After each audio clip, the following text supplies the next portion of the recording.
At night, when the engines are fast asleep, you can hear the sound of a distant whistle calling and the clickety-clack of wheels turning. This is the sound of the mail train. One train is pulled by Thomas and the other by Percy, for the train is much too heavy to do the work alone. The mail is loaded into freight cars at the harbor, and the engines puff through the silent stations delivering their loads. On a clear night, a shiny moon brightens their journey, but sometimes Thomas and Percy can't see the stars. But no matter what the weather, with lamps on the track, they always light their way. One night, Percy was waiting at the junction. The mainline mail train was late. At last, Henry arrived. Sorry, he puffed. The mail boat from the mainland was delayed. Come on, Percy, said his driver. Let's make up for lost time. Percy puffed as quickly as he could, but the sun was already rising by the time he finished his work. Never mind, thought Percy. It's nice to be up when it's a new day and no one else is about. Percy was not alone for very long. Father, said Percy, it's that dizzy thing Harold. Good morning, whirled Harold. I always said railways were out of date, but you're so slow with the mail. You should give everyone their stamps back. Percy was too tired to explain. Bird brain, he muttered. Good morning, Percy, called Duck. You're up early.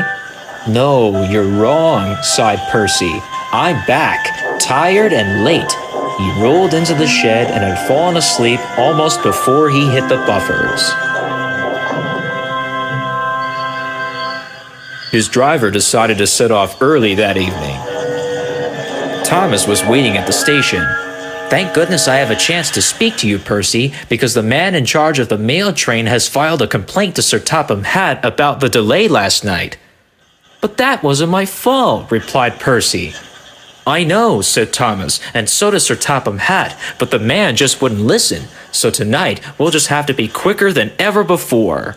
The engines were just leaving when they heard a familiar buzzing. I say, you two, there's news flying about. Where? Puffed Percy crossly.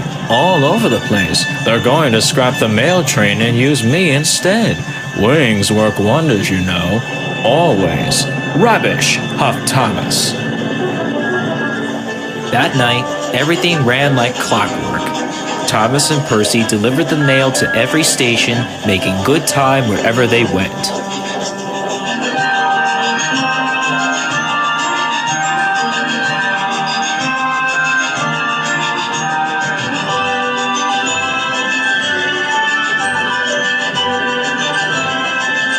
Later, Thomas saw a man sitting on a bench at the station looking cold. He told them he had missed his train. We can give you a ride, said Thomas's driver, but it will be rather uncomfortable. Thank you, said the man. Anything's better than sitting here.